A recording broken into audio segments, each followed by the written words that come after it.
Well, it looks like the days of the almighty dollar could be coming to an end. As the currency weakens, countries are looking for alternatives, and it looks like the euro also has a bleak future. Economists are pointing to a weakening U.S. and EU economy, while emerging economies are growing. China, for example, is expected to trump the U.S. GDP in just a few years. And just last week at the BRICS summit in India, the 5 most rapidly growing countries agreed to ditch the dollar and trade using their own currencies. So has the dollar seen its day? And is the euro going down with it? Well, Gerald Celente, publisher of the Trends Journal and director of the Trends Research Institute, joins me now to dig deeper into all of this. Welcome, Gerald. Nice to see you. So what are some signs today that the dollar is weakening? Well, look at the price of gas. Remember, these are petrodollars. And what do we have gas prices out? Now we're seeing Brent crude at, what, $125 a barrel. And what they're really doing is they're creating the same scenario that they did to blow up the bubble that ended with the real estate crisis and the financial credit crisis. So go back to 2000 and the NASDAQ crashed. What did they do? Well, after 9/11, Alan Greenspan began to lower interest rates to 46-year lows. Of course, the nation was in a recession, and they used that as an excuse. So they're doing the same exact thing now, only but a little differently, in the sense that now the Federal Reserve has said that interest rates are going to remain low essentially throughout 2014. And what are they doing? Well, now it's a different kind of bubble. So now consumers are again going into debt, losing their savings and borrowing more, building up more credit card debt. Student loans, again, more debt. What's fueling the equity markets? It's simple, low interest rates. So they're creating another bubble, and the Europeans are doing the same thing with their central bank by dumping, what, about 1.3 trillion euros into the banking system since the end of last year and loaning it out to banks at virtually no interest rates. So, of course, the BRICS want to come up with another currency because they know they're getting shafted. Now, the U.S. has a very big debt problem, as you just mentioned, but there's also this crisis in the Eurozone. Which currency do you think is in more trouble? I think right now the Eurozone is in much deeper trouble. But again, it's relative. It's which one is going to go first. And Liz, when you read the quote by Dilma Rousseff, the president of Brazil, at the BRIC meeting recently, she said, quote, "It will not be overcome simply through measures of austerity, the crisis that started in the developed world, or fiscal consolidations and depreciation of labor costs, let alone through quantitative easing policies that have triggered what can only be described as a monetary tsunami, has led to a currency war, and have introduced new and perverse forms of protectionism around the world." What she's saying is very important. Go back to the crash of 1929.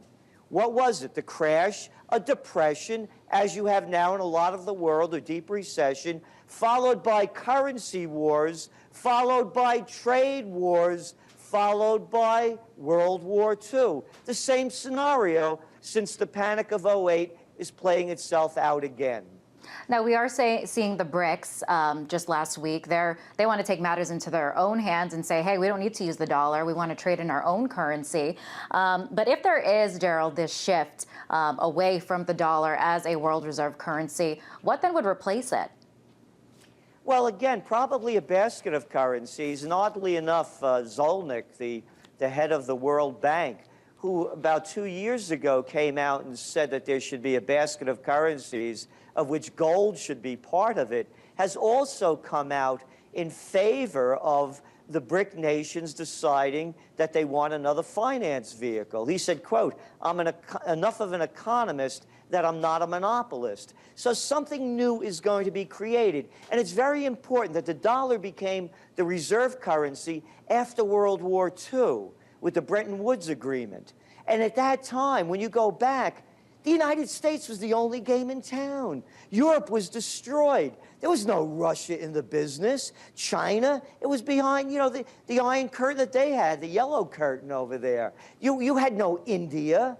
Brazil, what was Brazil doing? This is a whole new world. It's beyond a post-World War II world. It's a 21st century world. And the times definitely are changing, especially with the U.S. Now not as powerful as it once was in terms of the economy, at least. And we see the BRICS nations, their economies are growing at a very rapid rate. So, Gerald, how soon, if we do see this shift to a different world reserve currency, when would that happen? I would expect it to happen after the presidential elections.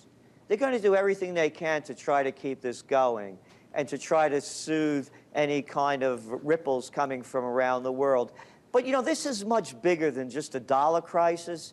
It's really the decline of Empire America in so many different ways, whether it's waging its losing wars overseas and draining its treasury, whether it's the mountains of debt that they're piling up, or whether the declines in virtually every OECD-led indice, whether it's quality of life, health care, the list goes on and on. So what we're seeing is the decline of America and the building up of really a 21st century economy. I think it's going to happen after the elections.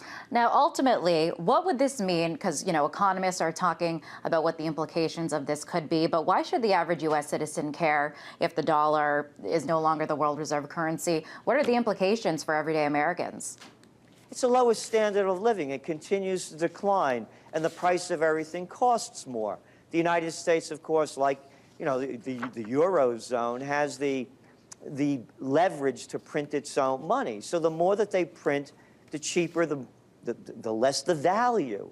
So what this means to Americans is a continued decline of quality of life. And I don't say that as just a throwaway phrase. By all indices, for example, median household income is below 1999 levels. When you see the decline of the decline of real wages over the last quarter, it's one after another. So that's what it means. And speaking of quality of life, Gerald, what kind of plays into that as well is gas prices?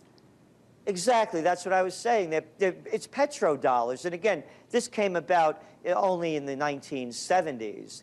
And that they're going to start pulling off that, as we're already starting to be seen. So you look at the price of everything. Oh, and by the way, how foolish of me to talk, and you, to talk about oil prices, because the Federal Reserve does not include food and fuel into our core index. So we just have to throw that away because, after all, we don't have to eat or use fuel. What deranged mind would really include that into a core index? The books are being cooked. The numbers are a lot worse than they are. And all the Federal Reserve is doing, I believe, is pumping this up to make it so that it looks like there's a recovery up until Election Day. All right, scary stuff. But Gerald, thank you so much for coming on the show and sharing your views with us. That was Gerald Celente, publisher at the Trends Journal and director of the Trends Research Institute.